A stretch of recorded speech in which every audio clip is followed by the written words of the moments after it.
The Buffalo Bills closed out mandatory minicamp. We heard from Brandon Beane.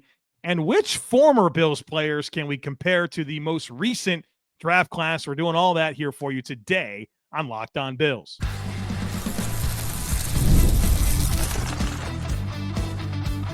You are Locked On Bills, your daily Buffalo Bills podcast. Part of the Locked On Podcast Network, your team every day. What's up, Bills Mafia? It's Joe Marino, author of the Herd Mentality Substack, co-host of the Locked On NFL Scouting Podcast, co-host of the NFL First Read Podcast, and I'm your host of Locked On Bills. Want to thank you for making Locked On Bills your first listen every day, and a big welcome and shout out to our everydayers. You know who you are. Those of you who never miss a single episode, I appreciate y'all being here very, very much. I'd also like to invite you to subscribe or follow for free on YouTube or wherever you listen to podcasts. We're part of the Locked On Podcast Network, your team every day. Today's episode is brought to you by Gametime. Download the Gametime app, create an account, and use code LOCKEDONNFL for $20 off your first purchase.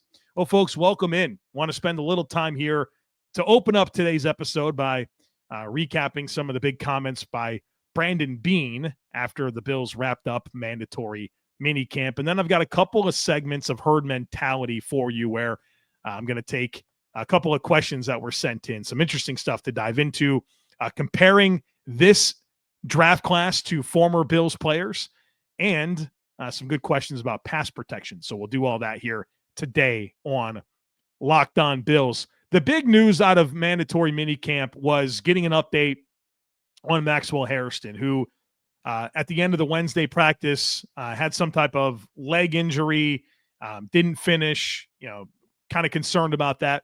Brandon Beane met with the media after the Bills wrapped on Thursday and shared that Hairston tweaked his hamstring, said he should be good for camp.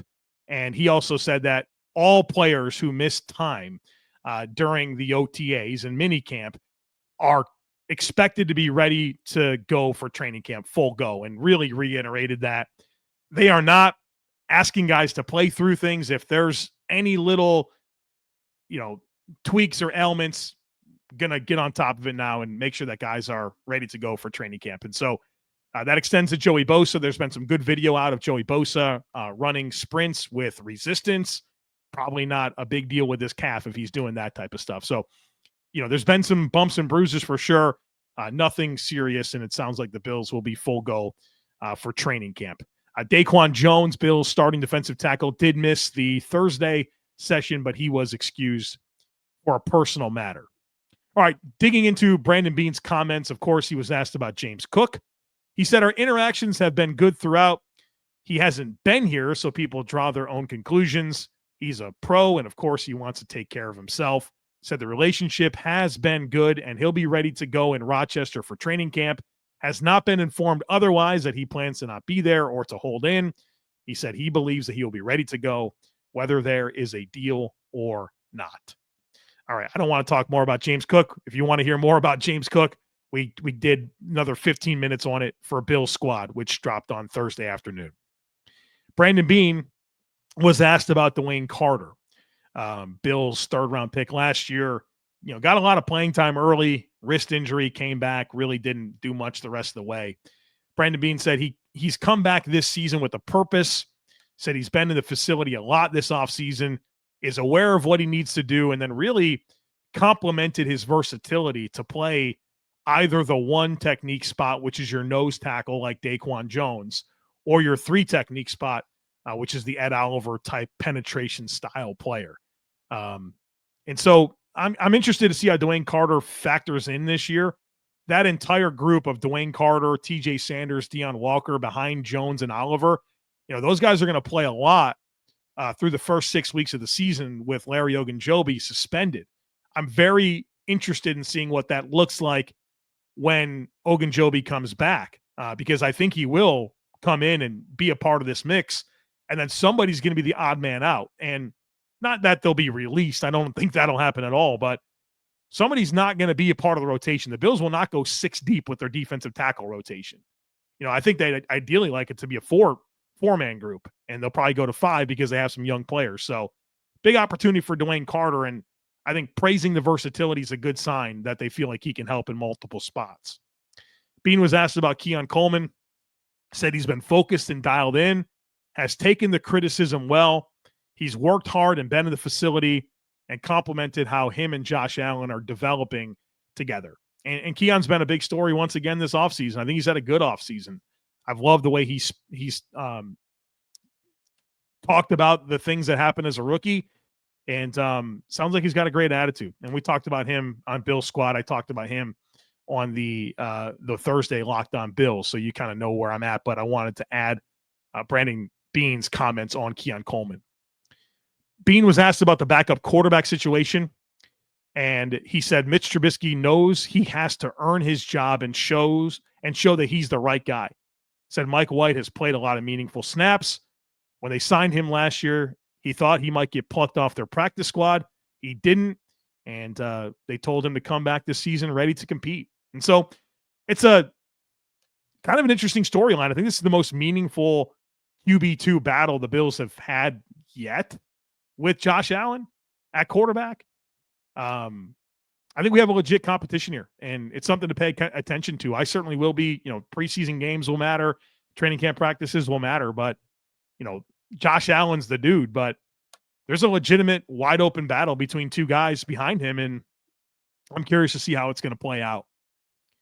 Brandon Beane was asked about Dalton Kincaid, said he's been here this offseason, and said that his challenges last year were injury related and trying to fight through them. Beane actually said, I've probably been overcritical of him, and that Kincaid is developing confidence in his knee and his overall body. So a lot of good praise for Dalton Kincaid. The beat reporters in attendance, have had rave reviews for Kincaid, including the Thursday practice. Alex Brasky of the Batavia Daily News sharing on X that, 3 touchdown catches, 1 in the middle of the field, and then 2 in the corner over Taron Johnson and Derek Forrest. So pleased to hear that. I'm still a Dalton Kincaid believer. I think you should be too. And I'm excited for him to silence the critics this year. On Cole Bishop, Brandon Beane said he's been dialed in and intentional, and also said that he's missed time here during the mandatory OTAs. He said he would have practiced and played if it were the regular season. And he said at St. John Fisher, he needs all the reps he can get and not to have any setbacks. I wrote an article for the Herd Mentality Substack. There's a link in today's show notes that will take you to the Herd Mentality Substack. I've been going through different players on the Bills that I think are interesting going into the season and talking about what the expectations are. And for each one of them, I'm giving 5 different tangible ways that you can measure different things that I'm expecting from them this year. I've done Ray Davis, Greg Rousseau, and just published Cole Bishop on Thursday. And so check that out. There's a link in today's show notes to go to the Herd Mentality Substack. And then if you join the Substack, you get into our Discord channel, which has over 1,800 Bills fans in there. We're talking Bills all day long, other sports, what we're cooking. There's a book club.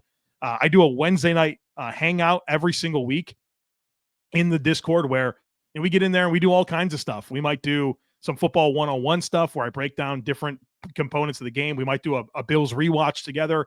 I might take questions. We've done trivia nights.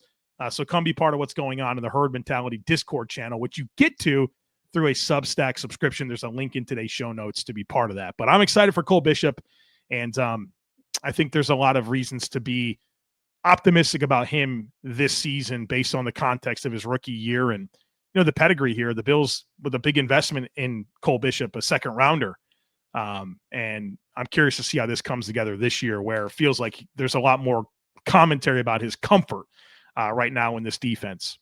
One other note here out of mandatory minicamp that I wish I would have thought of this, but I got to give credit to Joe Buscaglia, who wrote about this in his article for The Athletic. And I read everything Joe Buscaglia writes. He's an unbelievable beat reporter. You should have an Athletic subscription just for Joe Buscaglia. You don't want to miss what this guy is saying about the Buffalo Bills. But one thing that he was able to call out in what's going on during this OTA session is it's kind of slipped my mind that Conor McGovern's not been available. That means that Cedric Van Pran-Granger has been getting reps as the starting center with Josh Allen, which is a big deal to me. And big opportunity for Ced because we talked about this, like McGovern expiring contract at center, David Edwards expiring contract at left guard, James Cook an expiring contract at running back. There's going to be some challenging decisions for the Bills to make here as it relates to those players in particular. And I don't think they can extend all three. And so where do you feel like you have the pipeline set to have somebody step in, right? And this is part of the league, right? You got transition going on, and the Bills have had some success with those transitions. And maybe that next one is Conor McGovern. You know, they can't get something done with him, and now Cedric Van Pran-Granger, after 2 years of incubation, is ready to go as a starting center. These are good reps for him to position himself not only to fill a depth role, but hey, if you're going to be a starter for this team, which I think he has that type of pedigree based on the player I watched at Georgia, you know, it's something to be mindful of here, and good work for him getting a chance to run with the first team offense with Josh Allen at quarterback. All right, so that's what's going on at mandatory minicamp, which, you know, the Bills are now on break until the end of July when they report to training camp. And whenever we get those details, I'll be sure to pass them along in terms of when training camp's going to be. And I know that a lot of people will want to attend practices and, you know, what you have to do to get to all that. So all that information should be made available very, very soon. All right, coming up on the other side of it, a fun thing that I do every year where I'm going to compare the Bills draft class to former Bills players. So we'll do that here on the other side of it. Folks, be sure to stick with me.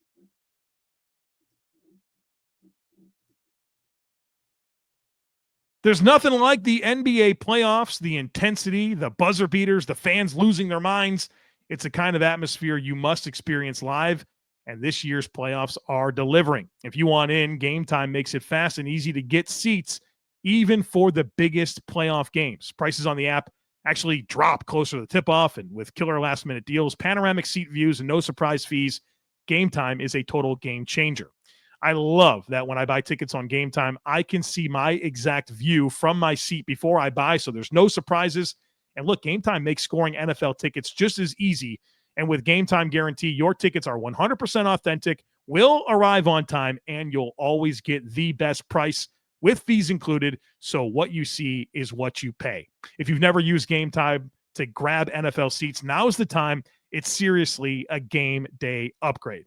So take the guesswork out of buying tickets with Gametime. Download the Gametime app, create an account, and use code LOCKEDONNFL for $20 off your first purchase. Terms apply. Again, create an account and redeem code LOCKEDONNFL for $20 off. Download the Gametime app today.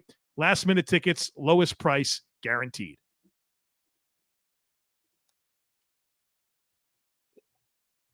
All right, folks, let's do it. This annual question here from Chris. He says, can you please give a comparison for the current 2025 class of drafted players for the Bills to former or current Bills players? So I've done this. I went through all the picks, and I have a choice. I never love these. They're never super clean to me. And one thing that I implore you to keep in mind as I work through this, these are not comparisons in terms of career arc.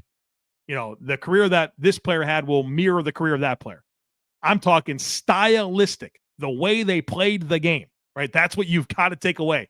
He says, when I compare the Bills' 7th-round pick to one of their best starting offensive linemen, that's not what I mean. It's just stylistically they play similarly. So please keep that in mind. I'm not comparing career arcs or projected career arcs. But let's do it. Bills' 1st-round pick, cornerback, Maxwell Hairston. Again, none of these felt super great to me, except for one. I'll tell you which one that is. My comparison for Maxwell Hairston is Leotis McKelvin. And what I liked about Leotis McKelvin and why I drew this comparison is, you know, they're neither one is huge. They're right. They're 5'10", 5'11", 190 pounds, something like that. Both explosive, right? Fast guys, but that aggressive nature that they played with. Leotis McKelvin, he hunts, right? He hunted the ball. Same thing with Maxwell Hairston, where you have a lean build, explosive athlete, but ultimately a dude that hunts the football. So Maxwell Hairston to Leotis McKelvin. TJ Sanders, this is the one that was easily the most difficult for me because TJ's a unique player, like 300-pound defensive tackle, super explosive, good length. the Bills really haven't had a ton of those on the interior. So I went with Ed Oliver, but I don't love it. I don't love it at all. The reason I went with Ed Oliver is because they're both penetration style players with good athleticism and good flexibility. I think they're very technically different. I think their body compositions are very different. So I don't love it, but the fact that they're both penetration style guys that are explosive and fluid, that's where I drew the parallels. Landon Jackson, Bills' third rounder out of Arkansas, defensive end. I wanted to say a more explosive AJ Epinesa, but that felt empty to me. I kind of wanted to go with Aaron Schobel, but that felt too rich. So here's where I landed. Chris Kelce. Good size comparisons, good athleticism comparisons. I wish Chris Kelce was a little bit more of an impactful player, even though I'm trying to guard you against like the career arc. But I think Chris Kelce, I mean, a very consistent player that was a starter for a long time. But high effort guys, good length, good explosiveness. That's kind of where I drew the parallels. Deion Walker, this has always been the easy comparison. The Bills' fourth round pick, D tackle out of Kentucky. Jordan Phillips. Just one of the most obvious comparisons I've ever made, where big dude, kind of a sloppy build, but ultimately there are just moments. There are moments where you're just like, I can't believe you moved like that, and I can't believe you made that play. There's a lot of moments where I can't believe you're that big and that you're getting blown off the ball. So a lot of give and take with these guys, but they really, really, really are similar. Like both guys that are like 350 pounds, but are not necessarily ideal nose tackles. They're unique and they're uniquely similar in that regard. Jordan Hancock, this one was pretty challenging, but I went with Corey Graham. And hopefully you remember Corey Graham, who played a lot of different positions in the NFL, played outside corner, but you knew this guy was best when he was kind of this slot safety hybrid type player. Similar size. I think they're both about 6 foot, 195 pounds, both good athletes. But both guys that I think are kind of optimized in that slot safety hybrid type role. Jackson Hawes, the tight end out of Georgia Tech, the blocking specialist. I'm going to invoke Lee Smith. I think Jackson Hawes athletically and body type wise is very different than Lee Smith. But the reason I invoke the name is like the blocking ability. You know, whenever the Bills had Lee Smith or any team ever had Lee Smith, it was like, yeah, we got like a extra offensive tackle on the field. And I think you can get some of that with Jackson Hawes. Probably more receiving upside from Hawes than you got from Smith, but both guys calling cards being their blocking ability. For Dorian Strong, the Bills corner out of Virginia Tech, I went with Dane Jackson. And maybe that's not something that you love to hear, but guys that, you know, can be good press players, physical players, can tackle, a little bit of ball skills, you know, maybe not the most dynamic athletically to turn and run with guys. But if you can lean into their physicality and, you know, use their ball skills, their press coverage skills, you can get a functional player. For Chase Lunt, the Bills' late round pick out of UConn, offensive tackle, I went with Andy Levitre here. And what I have written down is Andy Levitre if you were 4 inches taller, which is very different. Chase Lunt is over 6'7", and Andy Levitre was 6'3". So they're definitely a little bit different. But the reason I invoked Andy Levitre to Chase Lunt was, if you remember Levitre, he was best on the move, a guy that can really pull and run and get out in space, work horizontally. And I think that's really what you get out of Chase Lunt in terms of the best part of his game. And then the last one is Kaden Prather, Bills' seventh rounder out of Maryland, the wide receiver. I went with Sam Aiken, and Sam Aiken was a big, tall receiver that had some explosiveness, but ultimately just okay in terms of route running, not a big-time separator, has some flashy moments that reel you in, and then ultimately a guy that made his NFL career by being a special teamer. And so I kind of see some parallels between him and Kaden Prather. So you have it, the 2025 edition of comparing this year's draft class to former and or current Bills players. Hopefully that didn't spoil some of these guys for you, but hopefully you can also appreciate my intent of going with stylistic comparisons as opposed to career arcs. All right, coming up next, have a couple more herd mentality items I want to get to. a couple about pass protection, and what's the plan for Larry Ogunjobi. We'll talk about that here on the other side of it. Folks, be sure to stick with me.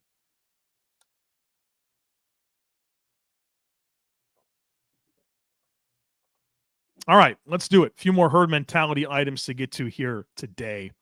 This first one comes from B. Smith, who says, what specifically about James Cook makes him a bad pass protector? Do you have any confidence at all that heading into year 4, he can actually improve on this problem? So there's a couple of components to being a good pass blocking running back. I think it starts with your ability to process. You want to be able to scan, understand where you need to help, right? Whether that's the direction that the protection is going to slide and who you're responsible for, or looking at the defense and seeing where they're kind of hinting at pressure or responding to different stunts that they might do up front. So processing is step one, and then you got to be able to block, right? And to be able to block, you have to be able to absorb power.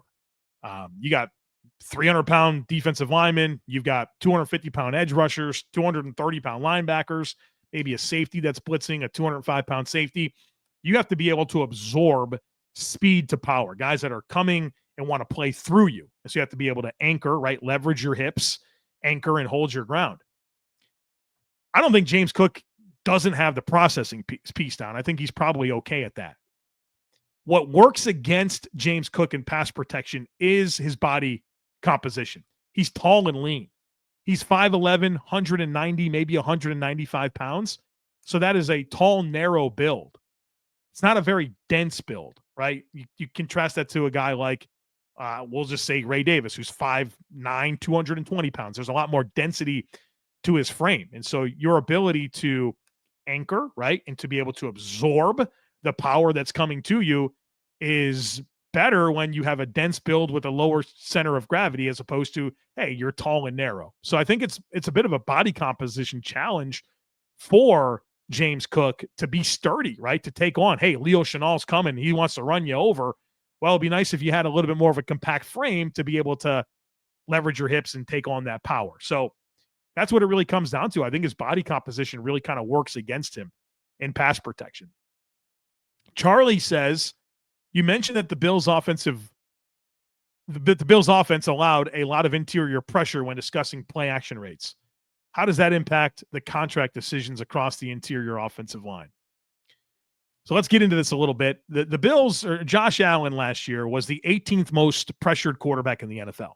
We know that he was the least sacked quarterback in the NFL, and he had an all-time year in terms of limiting pressure to sacks, right? The pressure to sack conversion rate was really low. I think it was about 8%. So 92% of the pressure that Josh Allen faced did not result in a sack. That's unbelievable. Now, there's some reasons for this. Now, the leading reason, though, for the pressure is not that the Bills' offensive linemen are getting dusted in pass pro. It's that the Bills run a lot of 5-man blocking surfaces. You know, they don't really give these guys extra help. Not much at all. The tight ends, the running backs, they don't really stay in the block. And so because of that, teams know that they can get free runners at Josh Allen, and the Bills are comfortable with that. They're okay with that because they believe that Josh Allen can negotiate free runners. What they want most is the most amount of eligible receivers in routes, right? You can only have 5 eligible receivers in routes. The Bills want to use all 5 in routes and don't want to have to keep them in to pass pro because they believe in their offensive line. And most importantly, they believe in their quarterback to be able to deal with free runners.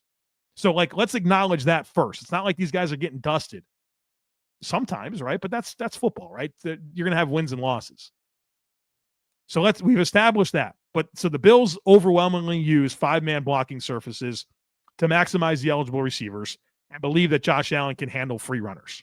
Now, Pro Football Focus, they go through and they log responsibility of pressure, and they'll go, the tight ends, the quarterback. Sometimes the pressure's the fault of the quarterback, but then also the different positions on the offensive line. So let me tell you where the Bills at each position on their offensive line ranked in terms of pressure allowed.